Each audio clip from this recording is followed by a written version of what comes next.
لیکن آپ پہ جو قربانی واجب ہے، آپ پر جو ضروری ہے، آپ نے اپنا واجب کہاں ادا کیا؟ تو آپ تو گنہگار ہوئے نا۔ السلام علیکم ورحمۃ اللہ وبرکاتہ۔ ناظرین کرام، جو لوگ اپنے مرحوم والدین کی طرف سے قربانی کرنا چاہتے ہیں، کیا ان کی قربانی ہو جائے گی؟ جیسے کسی کے والد صاحب کا اس دنیا سے انتقال ہو گیا ہو، یا ان کی والدہ ہو وہ اس دنیا سے چلی گئی ہو، مرحومین کی طرف سے یا مرحومین کے ایصال ثواب کے لیے قربانی کرنا چاہے تو کیا قربانی ہو جائے گی؟ اس مسئلے کو ہم سمجھتے ہیں، اور بہت سارے لوگ جو قربانی میں غلطیاں کرتے ہیں، اور ایک ایسی غلطی ہے جس کی بنیاد پہ ان کی قربانی نہیں ہوتی، واجب ادا نہیں ہوتا، وہ بھی آپ کے سامنے رکھوں گا۔ قربانی کے بہت سارے مسائل ہیں جو آپ کے سامنے رکھنا چاہوں گا، بہت سارے لوگ جاننا چاہتے ہیں، اس طریقے کے کئی سوالات آتے رہتے ہیں۔ دیکھو، میں اکثر یہی کہا کرتا ہوں کہ میں آپ کو مسئلہ بتاتا نہیں بلکہ مسئلہ سمجھا دیا کرتا ہوں۔ اس انداز میں آپ کو مسئلہ بتانے کی کوشش کروں گا، سمجھانے کی کوشش کروں گا کہ اس سے ریلیٹڈ کئی مسائل ہیں جو آپ خود حل کر سکتے ہیں۔ اس طریقے سے میں مسئلہ سمجھایا کرتا ہوں۔ تو بہرحال حدیث مصطفیٰ کی روشنی میں ہم جانتے ہیں کیا مرحومین کی طرف سے ایصال ثواب کے لیے قربانی کرنا جائز ہے یا نہیں؟ اللہ کے رسول صلی اللہ علیہ وسلم ہر سال قربانی کیا کرتے تھے، اور حضرت جابر بن عبداللہ رضی اللہ تعالی عنہ وہ فرماتے ہیں کہ میں نبی پاک صلی اللہ علیہ وسلم کو قربانی کرتے ہوئے دیکھا، اور یہ فرماتے ہوئے سنا کہ اللہ کے رسول صلی اللہ علیہ وسلم نے ارشاد فرمایا کہ یہ قربانی میری طرف سے اور میری ان امت کی طرف سے جنہوں نے قربانی نہیں کیا ہے۔ ایک تو یہ حدیث پاک ہو گئی، اور ایک روایت حضرت علی رضی اللہ تعالی عنہ سے ہے، وہ فرماتے ہیں کہ میں ہر سال 2 قربانی کرتا ہوں، ایک اپنی طرف سے اور ایک اللہ کے نبی صلی اللہ تعالی علیہ وآلہ وسلم کی طرف سے کرتا ہوں، اور ہمارے نبی نے مجھے ایسا کرنے کا حکم دیا ہے کہ ہر سال میری طرف سے بھی ایک قربانی حضرت علی کریں گے۔ تو ان دونوں احادیث کریمہ سے علماء کرام یہ فرماتے ہیں کہ مرحومین کے نام سے ایصال ثواب کے غرض سے قربانی کرنا جائز ہے، تو ہم قربانی کر سکتے ہیں۔ اب دیکھیے، یہاں پہ آپ کو یہ بھی سمجھنا ہے کہ اگر مرحوم کی طرف سے ایصال ثواب کے لیے قربانی کر رہے ہیں تو ان کے گوشت کا کیا حکم ہوگا؟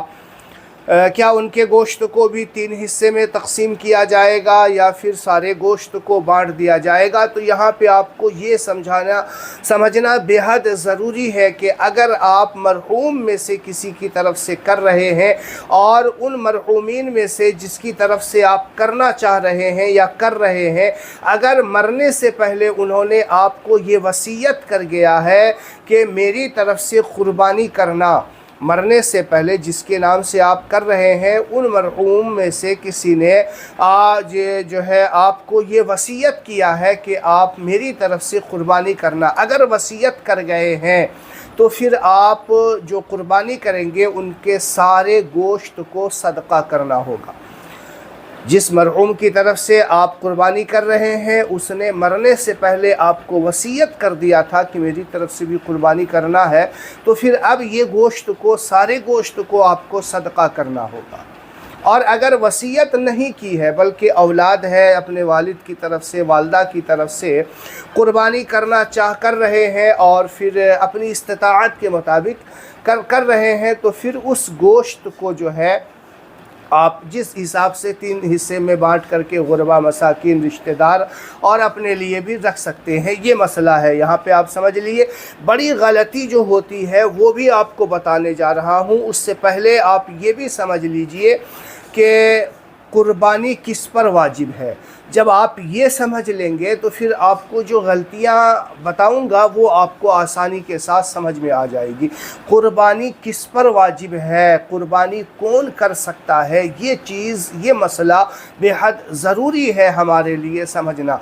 देखिए, कुर्बानी का जो मसला है साहिब निसाब, अब साहिब निसाब किसे कहते हैं वो समझिए। साहिब निसाब जो है उस पर कुर्बानी वाजिब है। अब साहिब निसाब क्या है, यानी कम से कम 7.5 तोला सोना, 52.5 तोला चांदी, या फिर उसकी रकम हो, यानी इतना रकम हो कि 52.5 तोला चांदी ख़रीद सके, तो फिर आप पर कुर्बानी वाजिब है। या फिर आपके पास हाजात असलिया से ज़ायद सामान है, तिजारत का सामान है, हाजात असलिया से ज़ायद सामान है, ख़ानादारी का जो सामान है उससे एक्स्ट्रा सामान है, कुछ ऐसे रखे हुए हैं जो कि इस्तेमाल में नहीं आ रहे हैं। जैसे डबल गाड़ी है, किसी के पास एक गाड़ी तो इस्तेमाल में है, एक गाड़ी यूं ही पड़ी हुई है, तो वो हाजत असलिया से ज़ायद है, तो फिर उसको भी निसाब में लाना होगा। यहाँ पे ये समझना है कि ज़कात में और क़ुरबानी में जो फ़र्क है, ज़कात में ये फ़र्क है कि ज़कात में साहिब निसाब जो है, जो माल है, उस पे हौलाने हाल का लगना ज़रूरी है, यानी साल का लगना ज़रूरी है। लेकिन क़ुरबानी में ये मसला नहीं है। क़ुरबानी में ये है कि आप क़ुरबानी से एक दिन पहले भी इतना माल आया, इतना पैसा आया कि आप साहिब निसाब को पहुँच गए। मिसाल के तौर पे आज के दौर में कम से कम 50-60 हज़ार रुपये जिनके पास है तो वो साहिब निसाब है, उन पर कुर्बानी वाजिब है। अगर बकरीद से एक दिन पहले भी आ गया तो आप पर कुर्बानी वाजिब हो गई। यहाँ तक कि उलमाए किराम ने कहा है बकरीद के दिन, ईद के दिन भी आपके पास आ गया तो भी आप कुर्बानी फ़ौरन जाएँ, जानवर ख़रीद कर कुर्बानी करेंगे। तो आपको बात समझ में आ गई, ये कुर्बानी उन पर है जो साहिब निसाब है।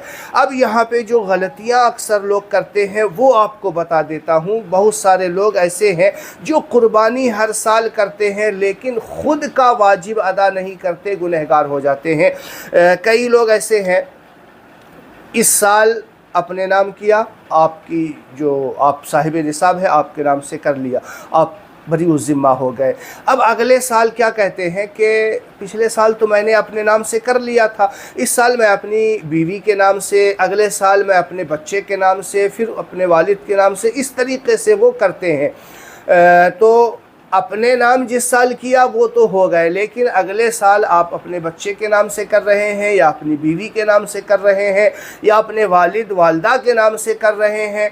तो कुर्बानी जिसके नाम से करेंगे उनको सवाब पहुंच जाएगा, लेकिन आप पे जो कुर्बानी वाजिब है, आप पर जो ज़रूरी है, आपने अपना वाजिब कहाँ अदा किया?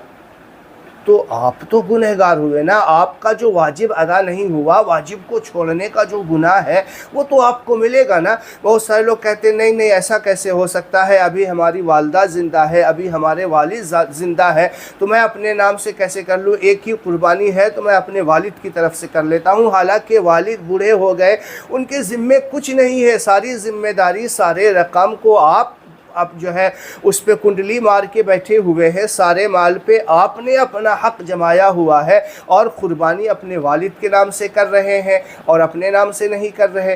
तो मालिक निसाब तो आप हैं, आप पर जो कुर्बानी वाजिब है आपने अदा नहीं किया तो ये वाजिब को छोड़ने का गुनाह हो जाएगा। अगर बहुत सारे लोग कहते हैं मैंने पिछले साल कर लिया था, अब जो है वालिद मेरे इंतकाल कर गए, उनकी तरफ से कर देते हैं, तो उनकी तरफ से कर दिया, उनको सवाब मिल जाएगा बेशक। और मरहूमीन की तरफ से करना ये नबी पाक सल्लल्लाहु अलैहि वसल्लम से साबित है और हदीस में है, लेकिन आप पर जो वाजिब है वो अदा नहीं किया तो फिर आप गुनहगार होंगे ना। तो इस बात को समझना बेहद ज़रूरी है। अगर आप किसी और के नाम से करना चाहते हैं तो अल्लाह ताला ने आपको इस्तिताअत और ताकत दी है, तो एक जानवर अपने नाम से करें जो अपना वाजिब अदा करे, फिर उसके बाद जो है आपके पास ताकत है, इस्तिताअत है, तो मरहूम के नाम से या अपनी बीवी बच्चे वालदा ज़िंदा हो या मरहूम हो किसी के नाम से करना चाहे, एक नहीं 10 करना चाहे, अल्लाह ताला ने इस्तिताअत दी है तो। लेकिन पहले जो साहिब निसाब है उसको ज़रूरी है कि वो कुर्बानी करे। بات سمجھ میں آ گئی، مسئلہ پورا سمجھ میں آ گیا ہوگا۔ پھر بھی کوئی کنفیوژن آپ کے ذہن میں رہا ہو تو کمنٹ باکس میں آپ سوال کر سکتے ہیں، انشاءاللہ آپ کے سوال کا جواب دینے کی کوشش کروں گا۔ اس ویڈیو کو شیئر کریں تاکہ بقرہ عید سے پہلے سب لوگ اصل مسئلہ، صحیح مسئلہ جان سکیں۔ چینل پہ نئے ہیں تو میرے چینل کو سبسکرائب بھی کر لیجئے۔ السلام علیکم ورحمۃ اللہ وبرکاتہ۔